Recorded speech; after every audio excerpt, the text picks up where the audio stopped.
In today's episode, I have been tasked to create a mech Kaiju specifically designed to destroy Godzilla. I'm sure everyone knows who Godzilla is, so I'll cut the crap and go to the good stuff. And just so y'all know, I watched every MonsterVerse movie with Godzilla in it, excluding Kong Skull Island. Godzilla ain't in that, sorry Kong. Here we have the base. Let's get Godzilla in here before I introduce my Kaiju mech. At this point, we all know Godzilla and all his abilities and durability and scaling, so I'll just run through it. Godzilla's abilities consist of atomic breath, regeneration, energy absorption, spiral heat ray, amphibiousness. These abilities are good traits to have, and these abilities have proven to be extremely powerful, like Godzilla Hello Earth Feet or Godzilla Killing King Ghidorah. Now it's time to introduce my creation and its traits. Titanus Esperantia. This Kaiju has long curved claws. These claws can charge themselves up similar to Kong's axe, but he can do it manually, not needing Godzilla's atomic breath. These claws are far sharper than Kong's axe, capable of slicing through whole buildings with one swipe. Titanus Esperantia has long, nimble arms capable of extreme combat speeds. This Kaiju's combat speeds far surpass Mechagodzilla's. It also has skinny legs capable of jumping. While he walks and stands onto legs, he can run quadrupedal on his hands and legs, which help him reach speeds of up to 462 miles per hour, but this speed has its downside and makes it hard to make turns fast.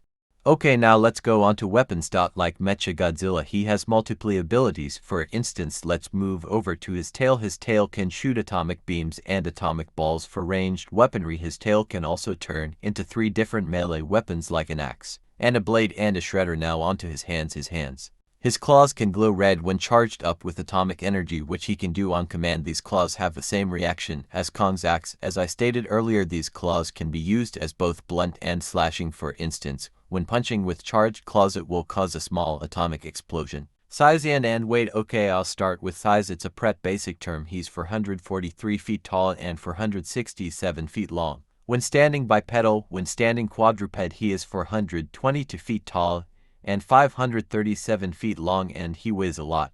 By a lot, I mean 789,000 tons. Power and hacks. He is powered by a satellite which drains energy from the sun, which gives him small star level power. His atomic breath is 50,000 Fahrenheit and his tail beam is 15,000 Fahrenheit, while the atomic balls his tail can shoot are only 5,000 Fahrenheit at base, but 70,000 Fahrenheit at full charge.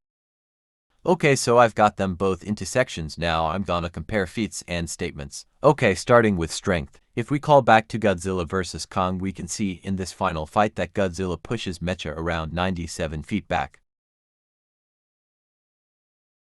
bringing Mechagodzilla into the analysis.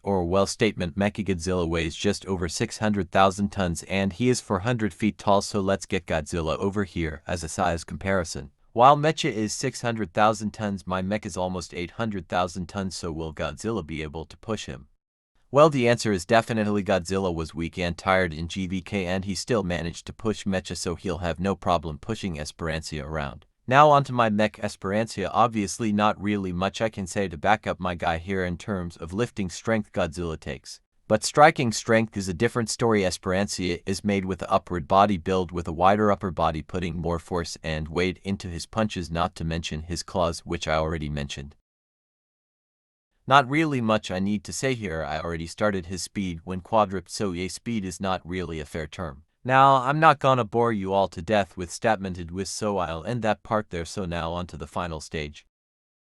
Now we all know Godzilla has fought a lot of strong enemies and most of the time he comes out on top, but what he kinda lacks in is intelligence and agility and overall skill. But don't get me wrong, he's got a good battle IQ. But whereas Godzilla lacks in those departments, Esperantia is powered by a satellite and the sun, and his mind is a supercomputer. His IQ is around that of a genius human in some terms, and his skill is matched with that of a professional street fighter and boxer. And I ain't gonna say he's gonna fight by boxing rules. He fights dirty and will go to extreme lengths to win, and due to his primate-like arms, he is capable of extreme agility such that could rival Kong's agility, and as I mentioned, his combat speed is through the roof.